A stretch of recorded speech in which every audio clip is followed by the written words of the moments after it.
We're live. Okay, I'm Jeff Miller, 2049 Outfitters.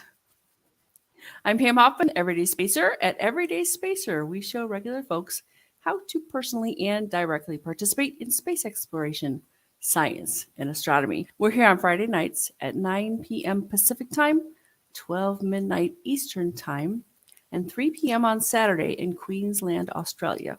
We're broadcasting live from Akron, Ohio. At Thousand Oaks, California. Thank you for joining us. Tonight's guest is Dr. Mark Wagner, and we'll be back in 8.3 seconds.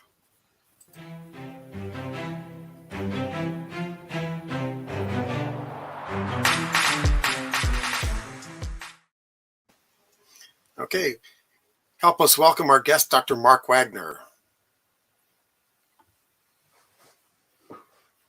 Ooh, Pam. Oh, can't hear Pam. Oh, she was muted there. Nope, just delay on her.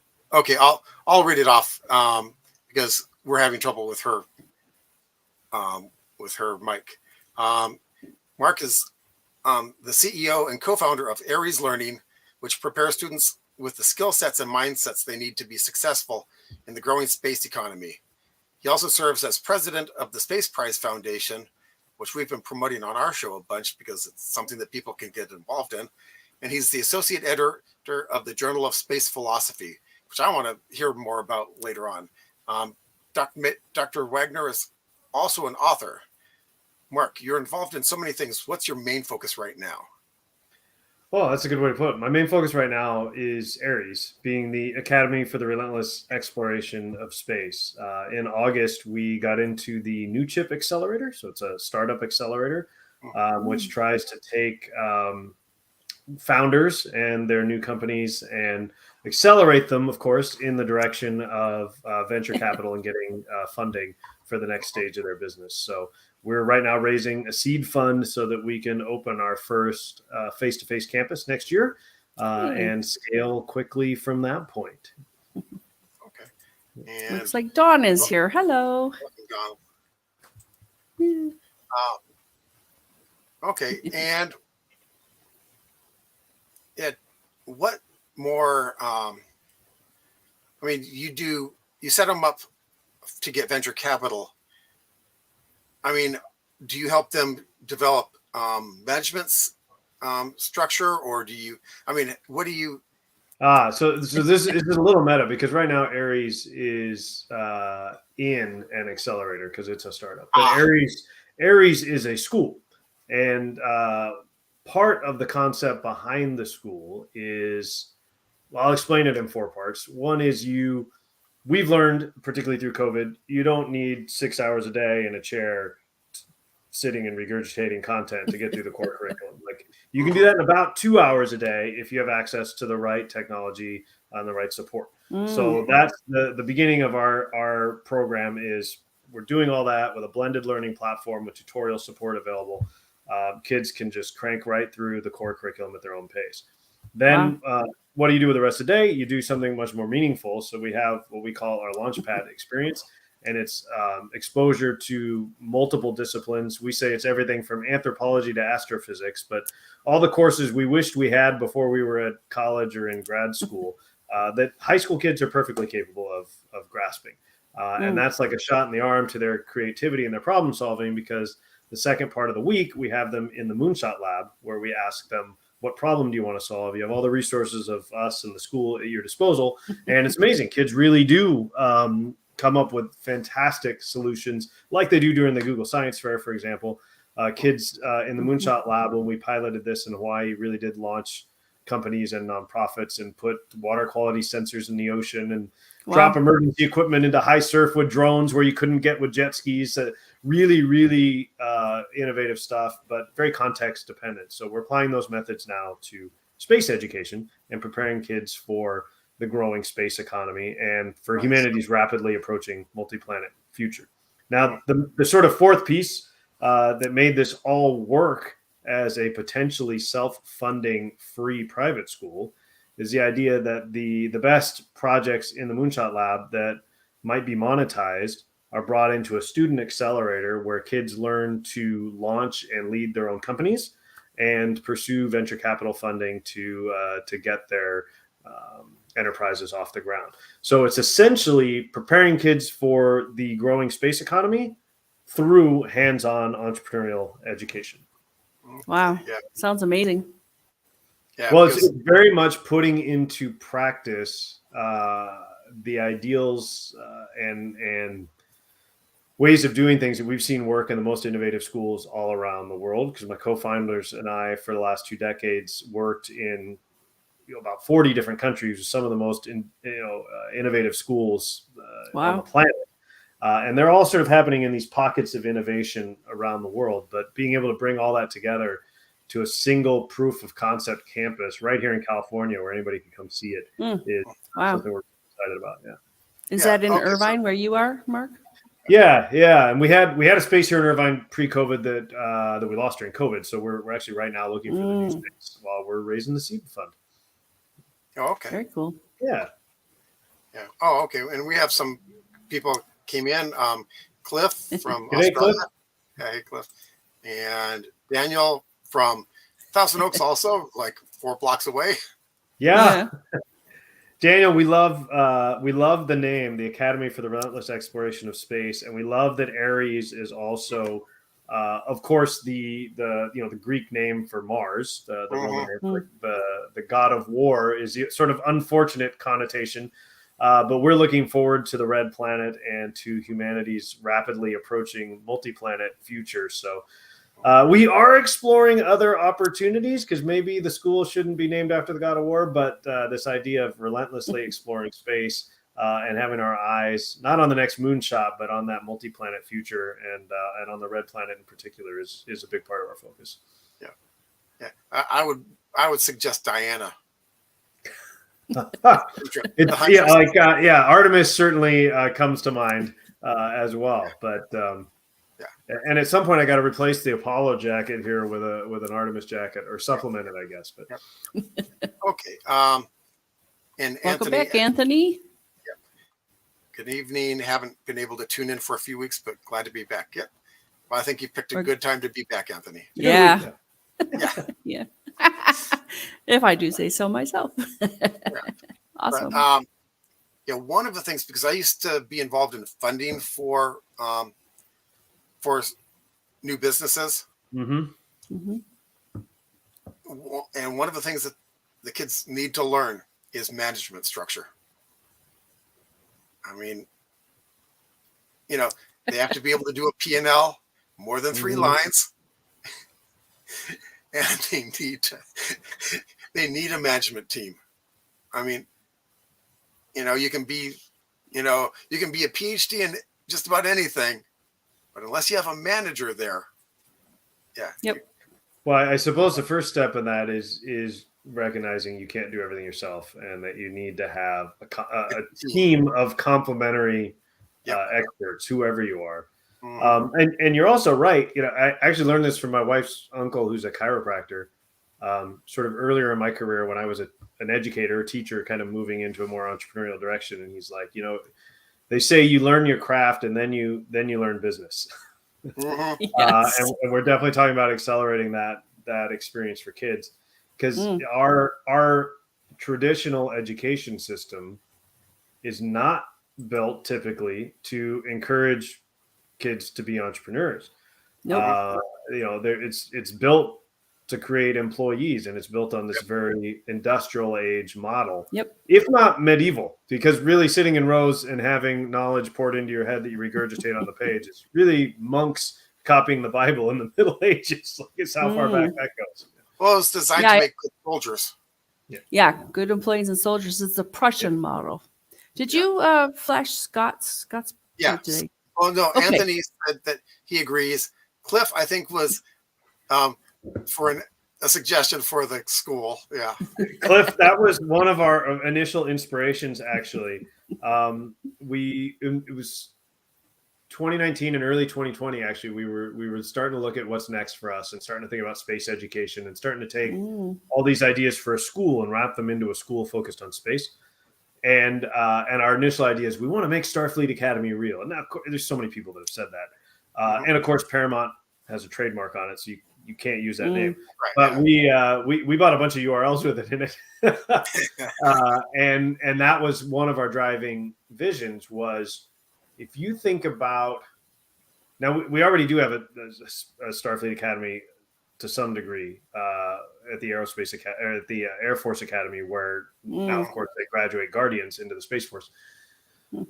And I'm not saying that the Space Force doesn't prepare well-rounded leaders by any means, but if you think about what's happening in military schools, or you think about what's happening in an engineering school, it doesn't necessarily include a well-rounded liberal arts curriculum with the humanities. And what I'm thinking of in particular, and this will lead us, Jeff, round to the Journal for Space Philosophy, is if you think of Starfleet Academy and you think about preparing people in this fictional world to be Starfleet officers, the way they're depicted is, yes, they're highly trained military. Yes, they're highly trained scientists and engineers, but they are also well-read philosophers who are frequently called upon to handle challenging ethical dilemmas. And this is an interesting thing to optimize school for. It actually goes hand in hand, I think, with if you look at Elon Musk in his role at SpaceX saying, I don't care what your degree is. If you're passionate about solving problems, we want you. That's a totally different kind of skill set and mindset that we can optimize school for as well. And we think a big part of that is being prepared for moral leadership, ethical decision making, looking at alternative forms of governance and that sort of thing.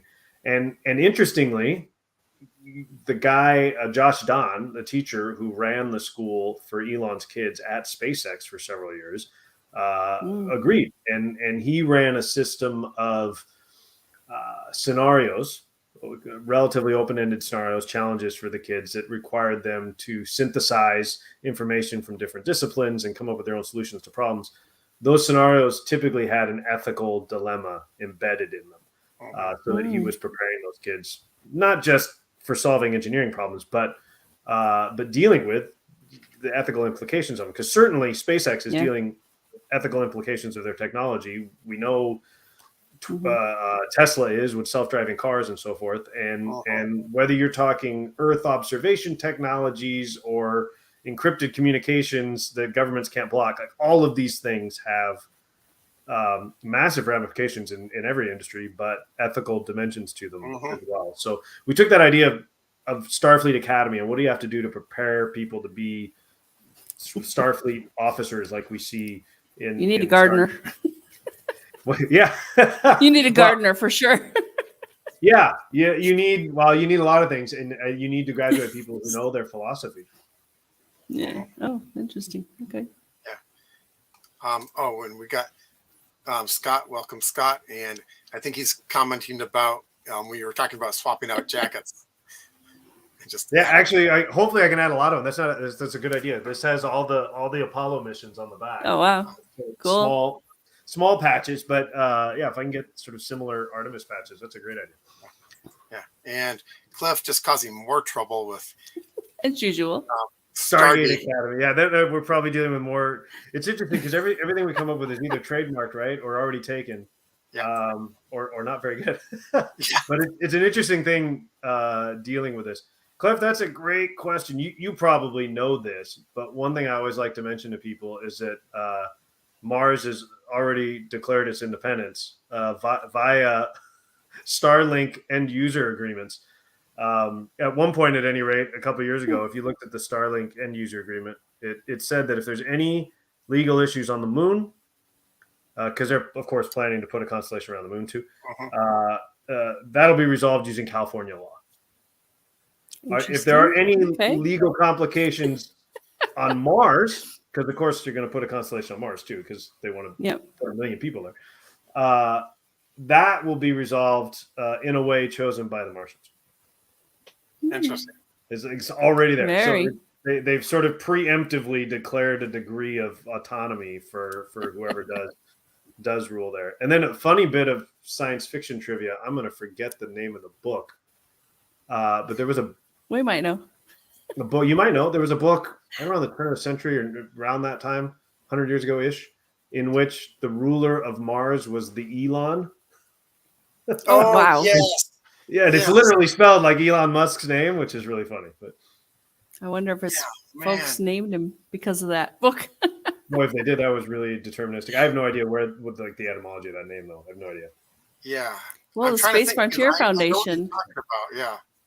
the Space Frontier Foundation actually, pulls from the Foundation series. So, and they'll say, the Foundation. Often. That's interesting. I always presumed. Oh, yeah.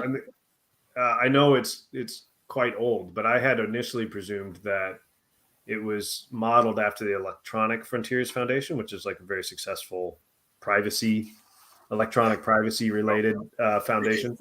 The Space Frontier Foundation. I know those guys, and I'm an advocate. And nope, they talk about It actually coming. Talk Yeah, about- well, it's funny. I've had a lot the of books. interaction with Rick this year, but I haven't had that conversation with him. Yeah.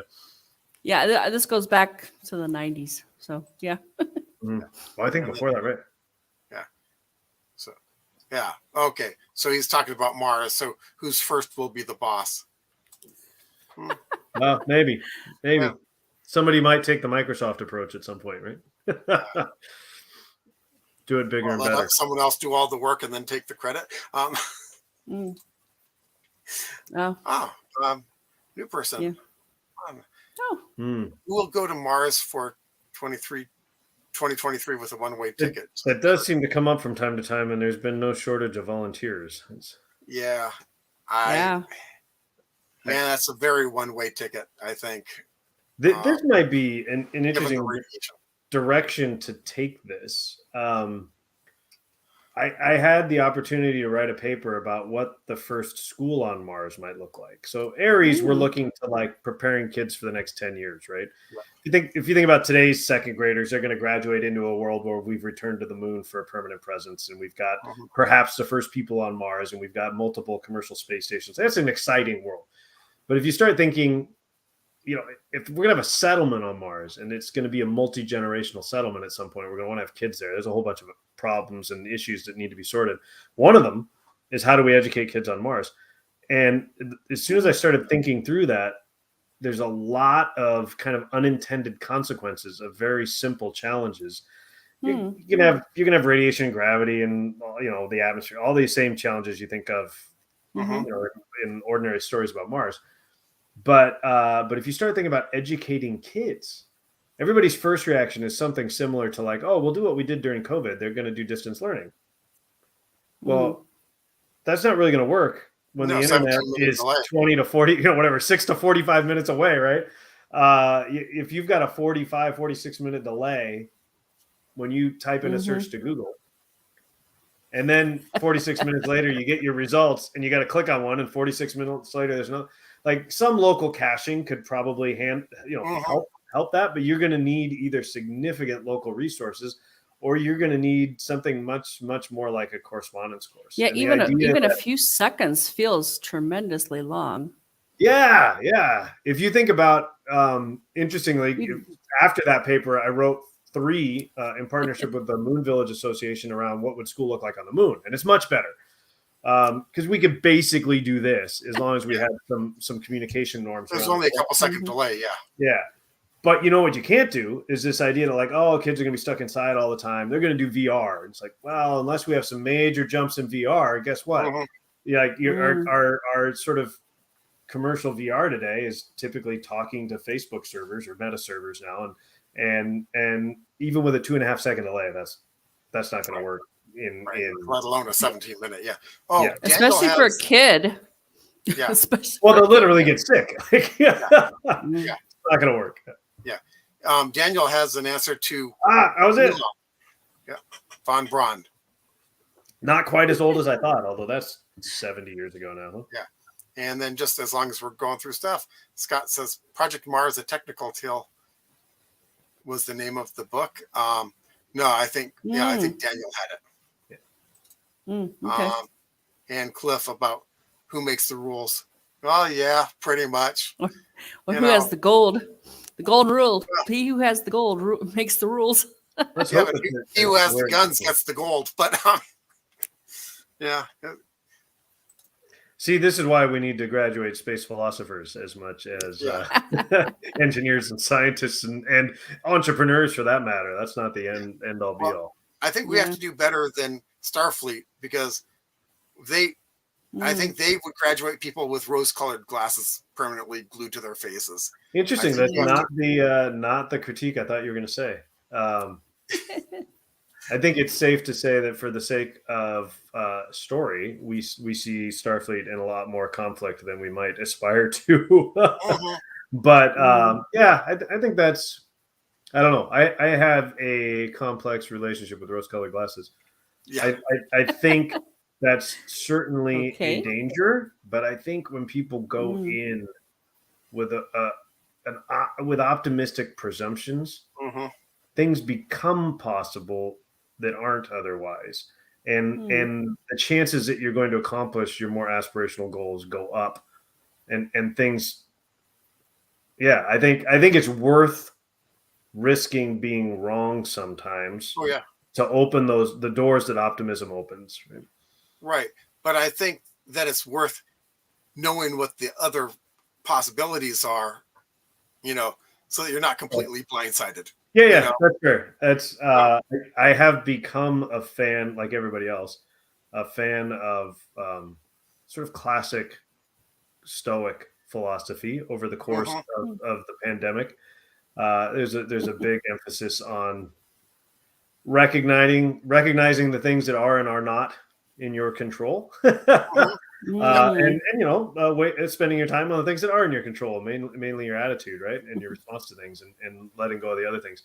But one of the other things the Stoics recommend is this sort of memento mori of remembering your mortality, and keeping sort of the fragility of things in mind. So yes, I think you can wear the lenses of optimism and pursue a purpose, and do that with some degree of resilience without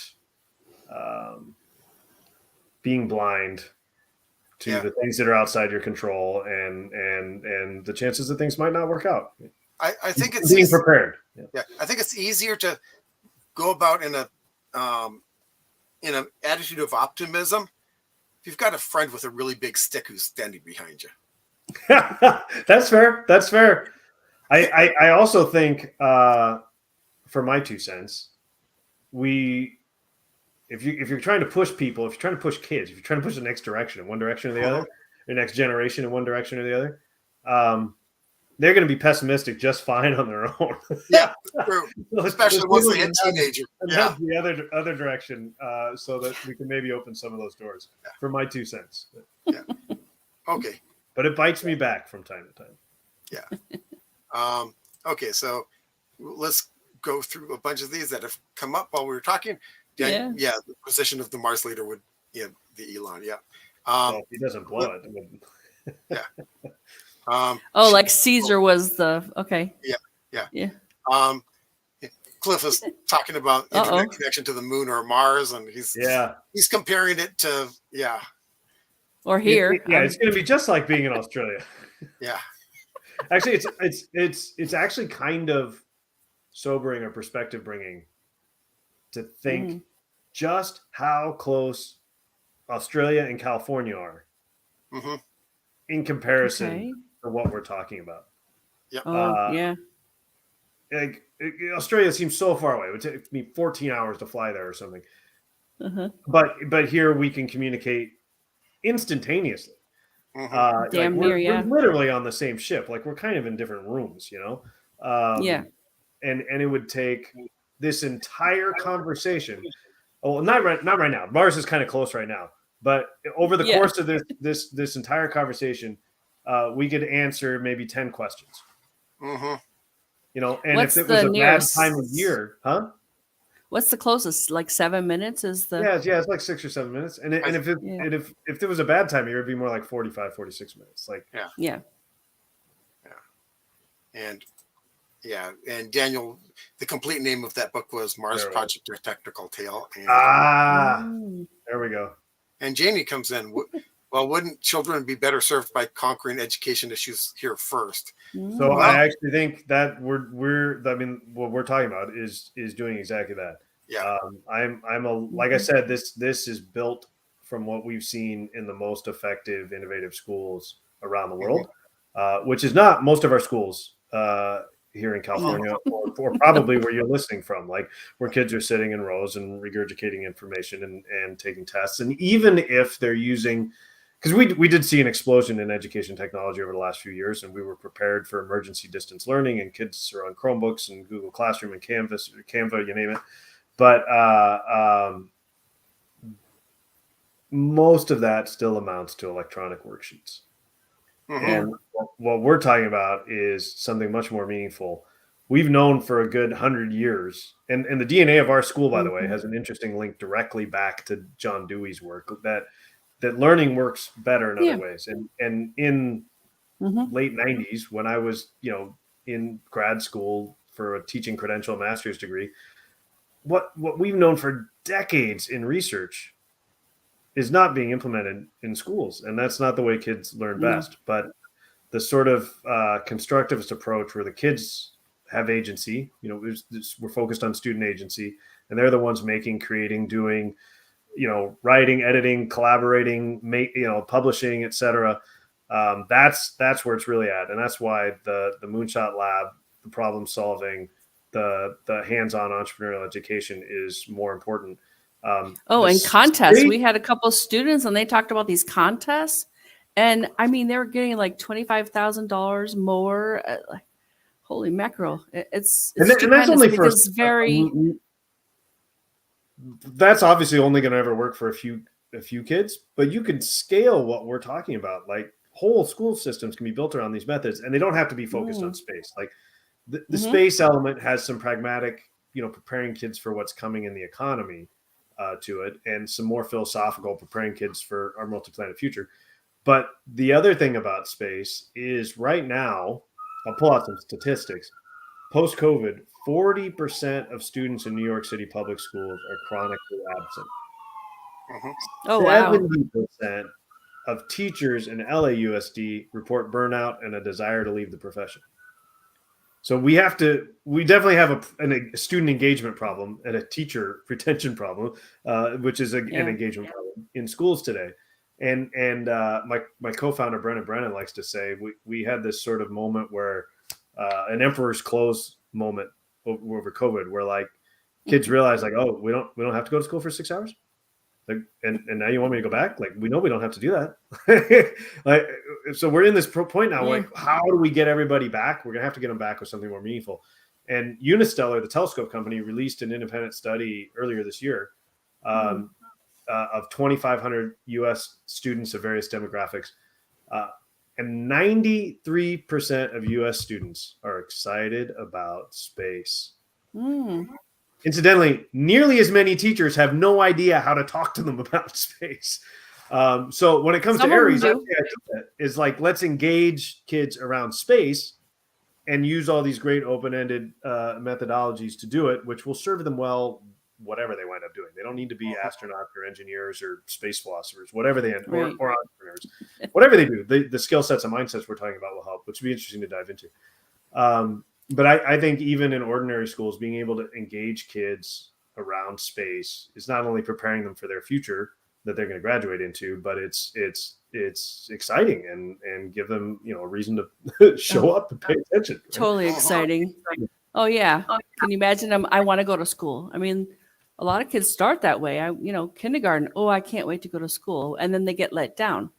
Yeah, that's the trouble. Well, here's another crazy statistic that we came across just recently. Is we spent a lot of time with small business census data in the U.S., which suggests about 16% of U.S. adults are entrepreneurs, and that's probably at the high end.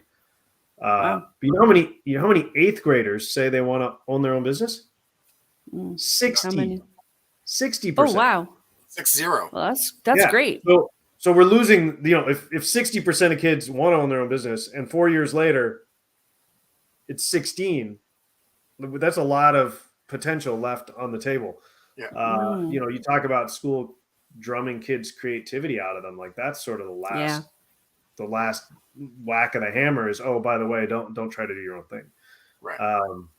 So we're aiming to fix that too. So this is all, I don't know who it was that asked that question. It's gone now, but this is directly aimed at fixing Is that the Jamie? problems with our current education Jamie. system. Yeah.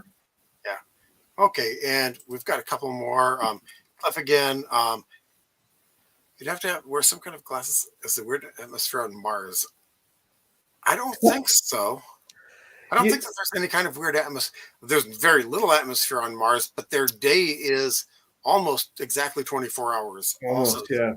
yeah. So that'd be actually one of the best places to be, not But on I Earth. did hear something about, shoot, what was it? Seeing is a little different. Wow. I'm sure. And I'm sure there's going to be artificial lights in the habitats and things like that. But from a scheduling standpoint, we thought this through too. If you're doing distance learning, even correspondence learning on Mars, and it's a small enough settlement that maybe you need subject matter experts from Earth.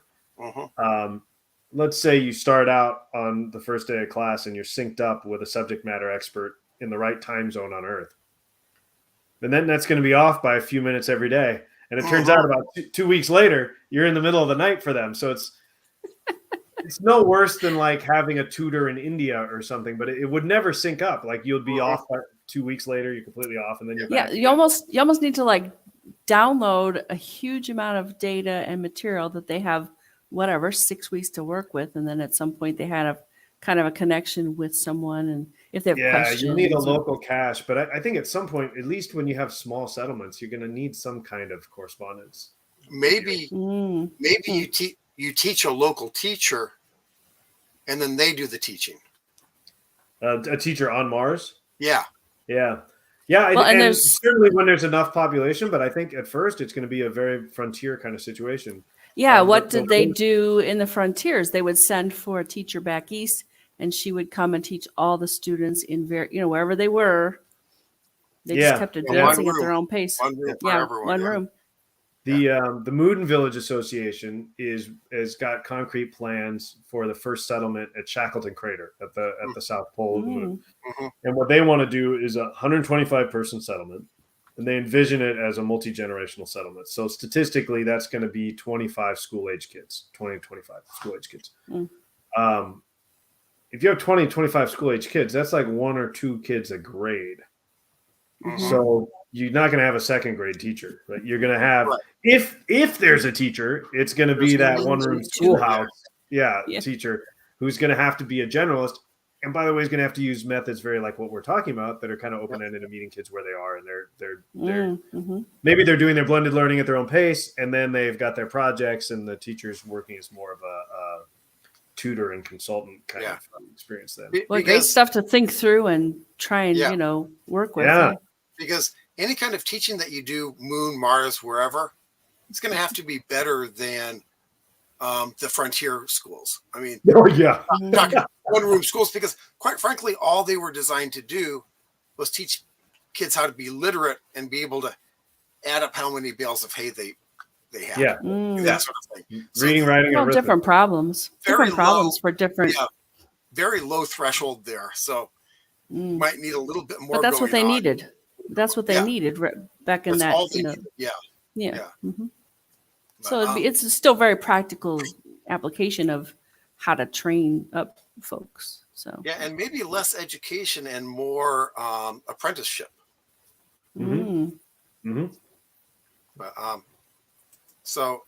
Cliff said, they don't teach anymore all iPads, and you pass. It doesn't matter how bad at school you are down here. Oh no.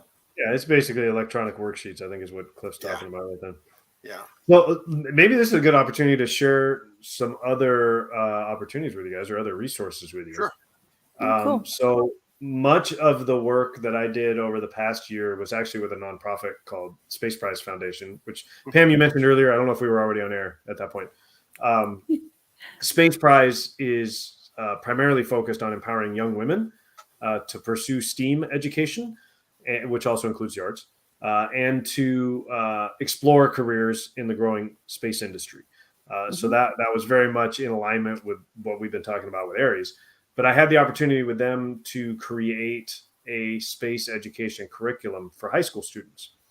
So this, we realized quickly as we started getting into it, like that doesn't have to be just for young women. If we make a curriculum, like anybody can use that. So we like to say it's for students, educators, and enthusiasts anywhere in the world. Cool. And I'll drop the link in here. I don't know if we can put that up real quick. But a real quick way to get to it is spaceprize.org/education. We talk about Space Prize a lot here. Oh, fantastic. Yeah, you put it in private chat. I'll put it in the regular chat. Perfect. So the curriculum, if you access it there, is on an open education resource platform called CK12, which actually is a full K to 12 in the U.S. kindergarten to 12th grade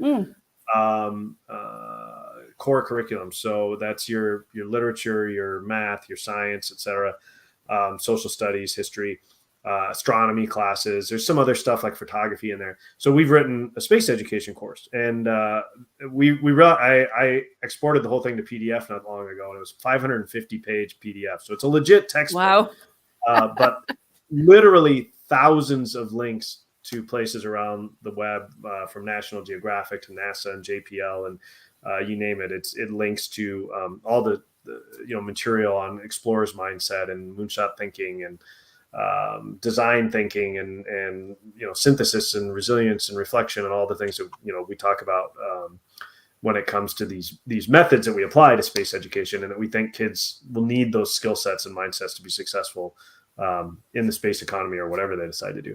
So that's baked in. It talks a little bit about an intro to space science, the history of space exploration, and then it gets into the new space economy, what's happening with commercial space and internationally.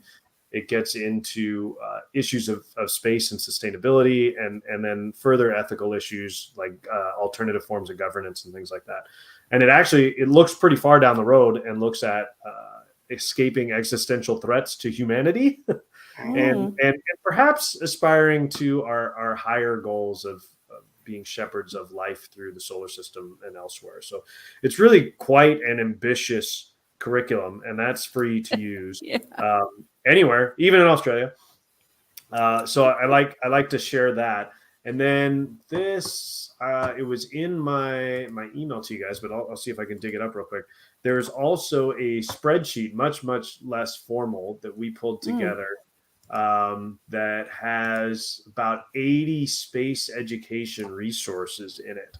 Yeah. Right. I saw that. I think I saw it in the. I saw that after you talked to me at the symposium. Oh, good.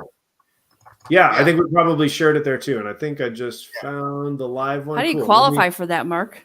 It literally we had a few hours of our intern's time about a year ago, almost exactly a year ago, and let's see. I noticed Jen Ivy's on there, so yeah. I'm just thinking everyday spacer. Oh, if you have it handy, drop it in. I'm still clumsily searching for it. Is it in the show notes, Jeff? It was in that list of links that I sent you guys. Oh, is it? Yeah. Should be one of those then. I am so not. We just copy pasted them right into the show notes. Let's see. Beautiful. Space education book. No, a little higher than that on that list. Aries learning. Here it is. Bio. Oh, Google Docs. There you go. There you go. That's the one for the spreadsheet. Okay, now I got the right tab open. Okay, good. So now you've got the free curriculum. You've got a free spreadsheet with 80 space education resources on there. Yep. And then you just mentioned, Jeff, we met recently at the Space Education Symposium. All right, there we go. Oh yeah, the nice clean. Yeah. Hopefully they can cut and paste that from the show notes after. Because it's copy pastable in the chat. Oh good. So we also hosted in April and then again in November, and it looks like we'll do it twice a year next year. A Space Education Symposium, which is also free and has live Zoom sessions, and then we record them and share them on our YouTube channel. So you can watch the site I just dropped in there. It's actually Space Education space.events if you want to do the super short version, but you can put up the one I put, which is a little more reliable. And then there's our YouTube When's the channel. next symposium, Mark? Probably going to be in April or early May. Let's add that to our notes, Jeff. Yeah. We'll start talking about it right away. We haven't put it in stone yet, but we're talking about doing something around Earth Day again. It was cool. a busy time last year, but it's such a great fit for what we're doing. And that's all free. So the curriculum, the spreadsheet, the symposium, and the YouTube recordings, that's all stuff that anybody listening to this can take advantage of, and they can share with their educator friends and parents of kids that might be interested. Great. There's a lot to go around there. Thanks a lot. We really appreciate having, plenty of ways to let people get plugged in like that. It's really wonderful. Which actually brings me back to the other thing Jeff mentioned at the beginning, which was the Journal of Space Philosophy. Yeah. So this is definitely a little bit more of an academic source, and not necessarily all education related. There's certainly space education articles in there, but there's also articles from space lawyers and space historians and engineers. You might find an article about space solar power, for instance. There's sort of more traditional philosophical articles in there about ethics and governance around policy or diplomacy. We had a really great article in the last issue, which was our 10th anniversary issue, around whether or not space philosophy actually constitutes a separate discipline. And happily, the author concluded it did. But you can find that's published by, I'm the associate editor on it, but that's published by the Kepler Space Institute. So you can find that at keplerspaceinstitute.com/JSP for the Journal of Space Philosophy. And I would say probably for your audience, if any of you are interested in contributing to the journal, we are always looking for interesting contributions. And personally, I would love to publish more space educators there. But I know you folks come from all sorts of different disciplines and may very well have really unique views and experiences to contribute to the field of space philosophy. So if anybody's interested, reach out anytime. Awesome. Yeah. Cool. Yeah, I'll talk to Joshua, see if he's interested in writing something up for it. Oh, who's Joshua? Josh Carlson? Yeah. Oh yeah, he's been on our show twice. What a great guest, and very, very knowledgeable about some really interesting things. Well, that would be that'd be awesome if you could tip him off to the JSP. Yeah, because he comes at it more from the political military. Yeah. He's a military guy, so he comes at it from that end of things, but he makes a lot of sense in a lot of things. So knows a very lot about what China is doing with space and what their aims are and their goals and everything. Well, that would be cool. We did, in fact, have a space diplomacy article about China and the U.S. In the last issue. So that might be interesting to hear his response to it. Oh, yeah. Great. Okay, cool. If it would be a reasonable time, there's actually two other resources I'd love to share. Sure. One is, of course, my book. Speaking of more academic approaches, this book just came out in August. It is a collection of academic papers. Some of them studies, some of them more just papers that I wrote while studying at Kepler. And it covers everything from the sort of stuff we're doing at Kepler, like how might we prepare students today for, the growing space economy and humanity's multi-planet future, to some of the stuff we talked about, like how might we educate kids once we get to Mars or on the moon or on a O'Neill-style deep space habitat. And the tail end of the book is that more philosophical element around ethical decision making and governance and sustainability and that kind of thing. So for anybody that's interested, this is a really, I think, accessible for educators and enthusiasts. It maybe isn't really written for students. The link is right down there.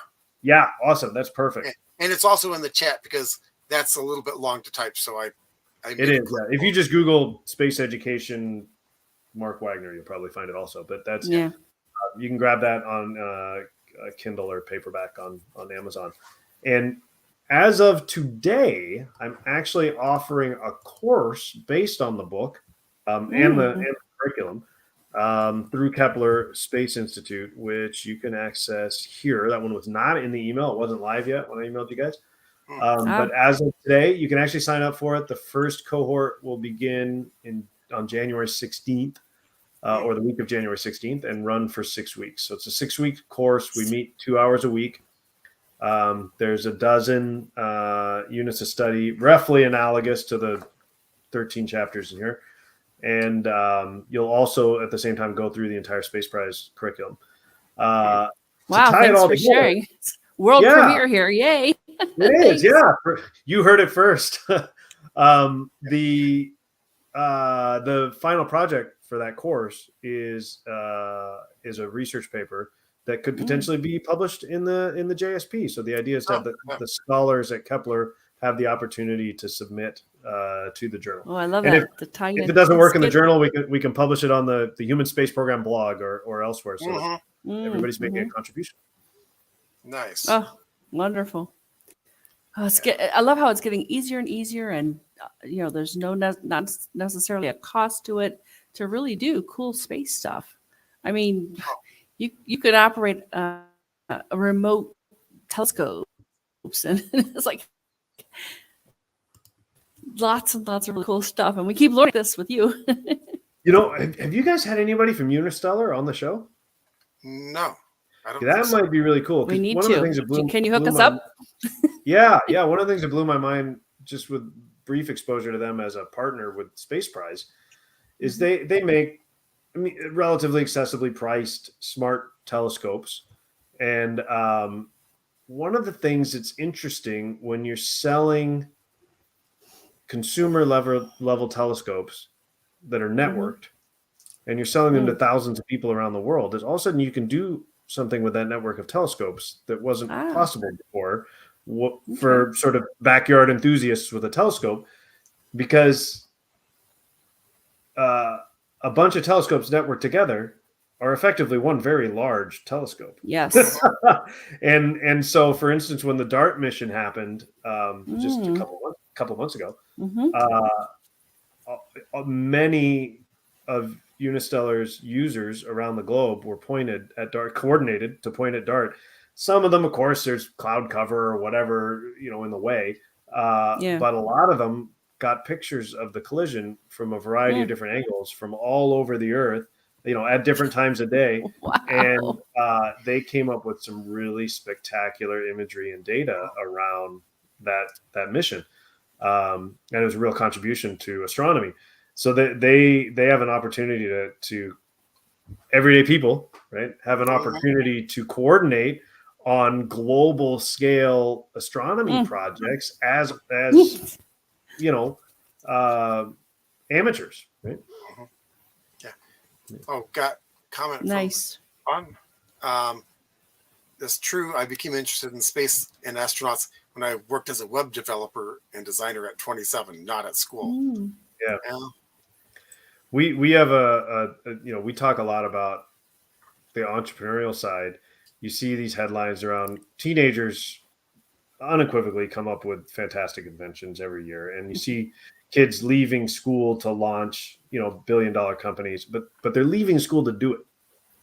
And what if we were empowering them to do that in school instead? And I feel the same way around space. Like, what if we were empowering kids to get involved with this stuff, to, every school should have a Uniteller's telescope, right? Like they should be, or more than one. Astronomy club could be so much more, incredible now than it might have been a generation ago. That it's networked, and there's so many exciting things like the DART mission happening these days that you could tune into and be a part of. Yeah, I think we've got to create those opportunities inside of school if we want more kids to get turned on by it and be a part of it.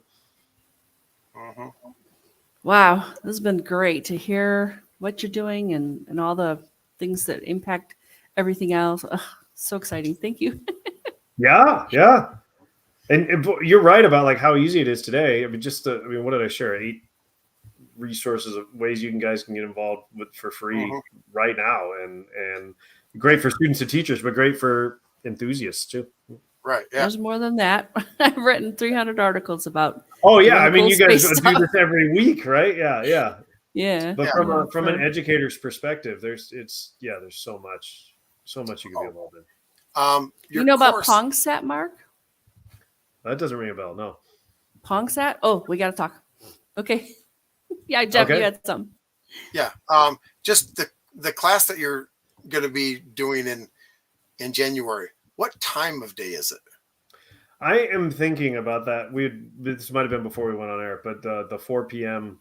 time that we were using for the okay, space yes. prize. Yeah, it's especially if for in the U.S. anyway. Pacific for time. teachers, that's Pacific gonna time. be that's be 4 p.m. Pacific is after school on the West Coast. It's Mhm. after dinner Yep. ish on the East Coast, and Mhm. everybody else just have to adjust because you can't do something That's that's a the good time replay. for everybody.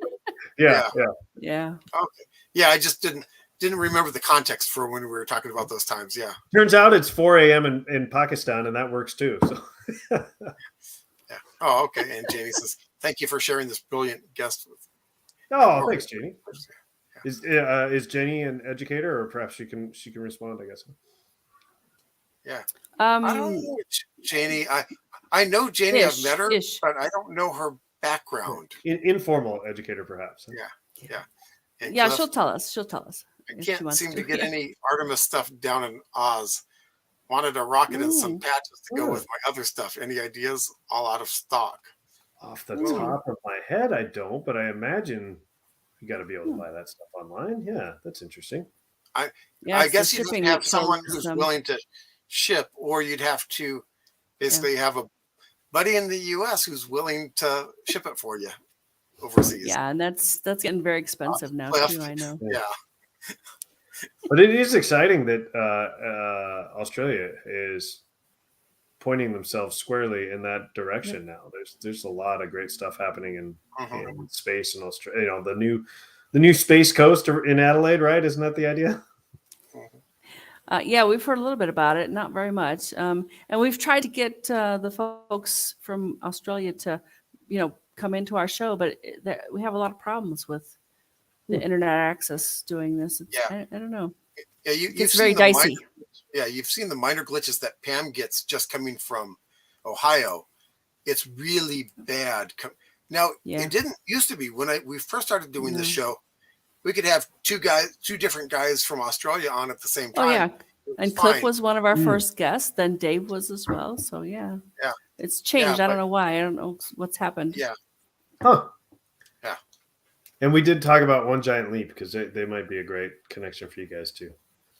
That'd be awesome. All right, yay. All right. So anything else you want to share with us, Mark? And you're welcome to come back, of course, for another episode. Yeah, be happy to come back sometime. Are there any other questions from the participants? That might be a great thing to end on. Looks like Janie, yeah, an encourager is a healer. And she's just posted her bio. Yeah, right here in California. Yeah, about halfway between you and us. You and me. Was an HR professional and trainer. Yep. Yeah. Awesome. Yes. And fun.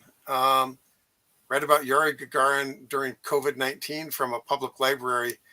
Beyond the astonishing story of the first human to leave our planet and journey into space by Stephen Walker. Oh, awesome. Googling a lot. Yeah. Good. Nice. All right. Yeah. Pam and I had an advantage in that we actually saw Apollo 11. Awesome. Yeah. We were kids and watched on television. Yeah. Yeah. It's funny. I had a conversation the other day. It must have been as part of the overview roundtable with Frank White. We had Wednesday.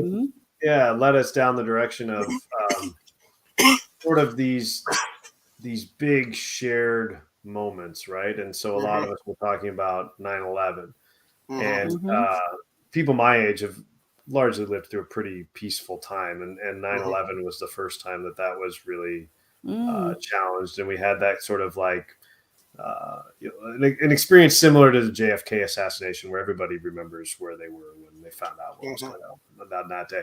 And we started thinking about it. It was like, well, what we really haven't had is, like, we had our JFK and 9/11, but we didn't really have our moon landing.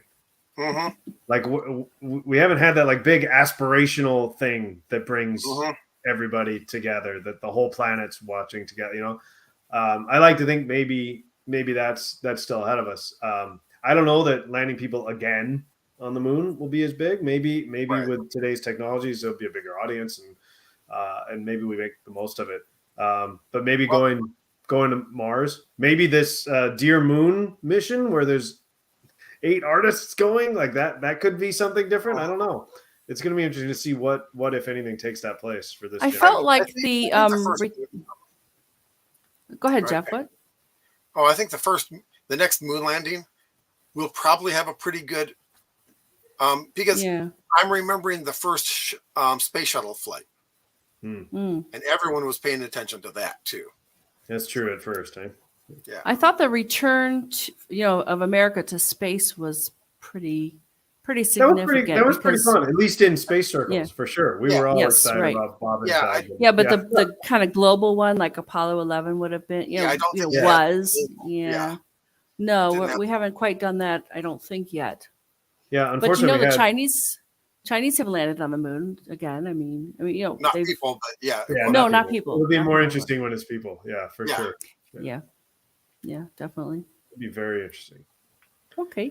What's sobering is how little people are paying attention to the fact that even the Chinese have a space station. Right. Yeah, it's been continuously occupied for 22 years now. Is that right? 22. Wait, the Chinese? 21. No, ours. Space station. Yeah. Yeah. Anybody who's in our school system today, there's been people in space their entire life. Yep. Yeah. And so it's kind of normal and not a big deal right now, but that's extraordinary. Yeah. I think the Chinese second one now is extraordinary. Yeah, the Chinese I think have reached their maximum what they wanted to build for the space station. I think I heard that. Yeah, they just launched the last flight of the building. Right. Yes. Right. They're currently very invested in having a permanent presence up there, so they will keep it. Unless things change, they will keep it permanently crewed. And if they go to the moon, they plan on doing a permanent presence there. Yep. Sounds great. Oh yeah. Yeah, I can share with you guys this thing behind me here. I find a lot. I don't have anything to do with it, but I find a lot of people I talk to don't know about it. But if you go to spacedashboard.com, what's happening here? It's not terribly interesting at the moment, but this is the high def feed from the space station, which is not doing anything interesting right now. That is the space station telemetry, and across the bottom, in addition to some space weather and the aurora here, we've got the who's in space right now, and any near Earth objects or that happen to be passing by. But it's pretty great because anytime you can come over here and see, who's in space and from which country. So we've got 3 Chinese folks up there right now on the station. And what's the total? About 10 or 12? Or? It says 10 right now, although this is not always 100% up to date. But I think this is after because they sent 3 up and 3 back, I think, over the past week. So I think we're at 10 again. Yeah. But spacedashboard.com is a really cool way to stay on top of all that. Nice. Good for classroom use. Yeah. Okay, that seems to be all the comments so far. We're approaching an hour right now, so it's perfect. Yeah. So I think I'll. Jamie, just as I said that. Oh, thanks, guys. Very fun and informative. Blessings for a happy, healthy holidays. Yep. Thank you, Jamie. Hope everybody's having a good holiday season in the middle of all this. Yeah. Yep. Okay, some stellar events this week. Or Cliff. I've been teaching kids, etc., for over 10 years, and to the ELPO group in the U.S. with my Pomona Astronomy Club. No, he means Pomona, Australia, not Pomona, California. Always informing people. Mark, you're from California. I know that's probably the first place. There's another Cal Poly there. Yeah. Always informing people about stuff on space and astronomy, and some cannot get enough. Yeah. That's worth it. Oh, we got a couple more, Jeff. Yep. Oh, and he saw Neil and Buzz when he was 10. Oh, nice. So cool. Mm-hmm. Yep. And Daniel saved the Big Bang. Oh, yes, Radio the big horn. I think he's talking about big horn. Yeah. Or big ear. Big ear. That's what it's called. We need to not lose Yeah. more telescopes. That's for sure. Yeah. Yeah, Well, I that's mean, the one where- Arecibo. Terrible. Yeah, that's the one where they discovered the background radiation. Cosmic background radiation, yeah. Oh, By accident. Yeah. awesome. Well, thanks So- to everybody that came and piped in and asked questions and everything. Yep. And Yeah. thanks to you two for letting me come by and share some of these resources that I've gotten to work on, and that I hope more teachers will jump in and use now that they exist. Yeah. So happy you're here. We do have a little bit more, so yeah. Why don't you just finish them, Jeff, and then we'll check for comments, and I'll do the Okay. Some stellar events this week, December 9th through December 16th. December 13th through 13th, 24th, basically Tuesday night, Geminid meteor shower peaks. It's going to be going on all night, but it's a big moon. And so you're going to want to get it early in the night before the moon's up. Yeah, we but suggest going early. Yeah, they're coming from Gemini. So basically coming from the east, going west across the sky, 75 to 120 per hour, which is pretty good because that's up to 2 per minute. So you're not spending, 5 to 10 minutes between hopefully seeing something. You're seeing something every minute almost. So that's going to be pretty good. Depending on your light pollution, I guess, right? Yeah, Yes. exactly. Yeah. Some of which you won't Clouds. see. But yeah, cloud. Yeah, she's in Ohio, so she's got clouds. Yeah, we're near LA, so yeah, we'll see the brighter ones. It's coming from the comet 320 Phaeton. December 14th is the weekly space hangout, and it's chilling with Dr. Francis Halsing, the PI of Ice Cube. And I really don't know what that is. They just announced it an hour ago, so we got it put up here. December 15th, Globe at Night. They begin another 10-day round, December 15th through December 24th. In the northern hemisphere, you look for Pegasus. In the southern hemisphere, you look for Grus. And the idea is you go out, take picture with your cell phone, compare to images on the site to get a good scaling and report your light level, your light pollution level. Mm-hmm. And it's a great citizen science project that anyone with a smartphone or digital camera can do. And it's just 6 easy steps. And Mike Simmons, who was a guest on our show, said that it was very important. It helps a lot of people. And and the website's working again. It wasn't working for a little while there. Yeah, but they haven't set any targets or dates for 2023. So hopefully by the end of this round, by now. Yeah, we'll see more. December 16th is our Friday night show, and we'll have another guest. You can find us Fridays at 9 p.m. Pacific time on Everyday Spacer Facebook page and the Everyday Spacer YouTube channel. And it'll be the last quarter moon. So we do like to tell you about other events and activities. And of course, Mark has certainly enlightened us about a couple. But the Regeneron is currently closed. We haven't seen anything for 2023 competitions yet. We do know that they would like volunteers and judges, though. We learned about that from one of our student guests. Mark. Hey. So then here we go. Space Prize has a speaker series. We're going to share the YouTube link. Yeah. Also, the 5th round of Nominate a Student with Perseverance opened November 21st. It closes December 19th. The awards will be announced January 24th, 2023. And this is for 6th through 8th grade students in the United States. Any public, private, and home-schooled children are eligible. And there are some pretty cool awards for that one.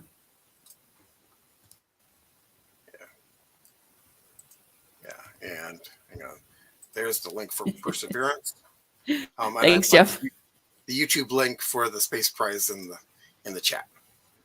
Yeah, usually I do more of this stuff to help. So sorry about that. Yeah, that's okay.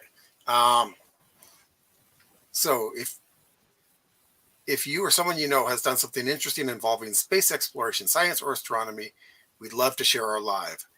Join us again next Friday, December 16th for Andrew Paris. Yeah, he sounds really interesting. I talked to him today. On the 23rd, we're going to just come on and say happy holidays. If you want to chat, that's great. We're not going to do a real, big deal show. And on the 30th, we're going to have another Everyday Spacer review for 2022. Yeah, just like we did last year. And Yep. Cliff, real quick, and pigeons in the horn. Yeah. Oh, I don't know about that. Well, no, they were getting noise, and they spent like months trying to get the pigeons out of it. Found out that they weren't the noise; that it was the background Right. radiation. Okay, I get it. I get the reference. Yeah. So very cool. and So, Daniel, thank you, Daniel. Thanks, Daniel. And did Cliff have another one? Oh no, that was. So let's give a shout out. We've had some really wonderful audience here. Cliff and Dan and Janie and Dawn and Scott was here. Scott Vaughn, who I haven't seen before, so Yeah, a cool. new person. Thanks for joining us. Just scrolling through. And Anthony's here. Anthony's back, right? Yeah. Yep. So I think. And of course, Mark, thank you so much for being here. Oh, it's It's been fantastic. wonderful. Great Friday night conversation. Yeah, you want to talk about space? Come on Friday nights. Yeah. Awesome. Okay. Good night, all. Have a great week, Take care, folks. We'll both. see you. We'll see Bye you next all. Friday. Mhm.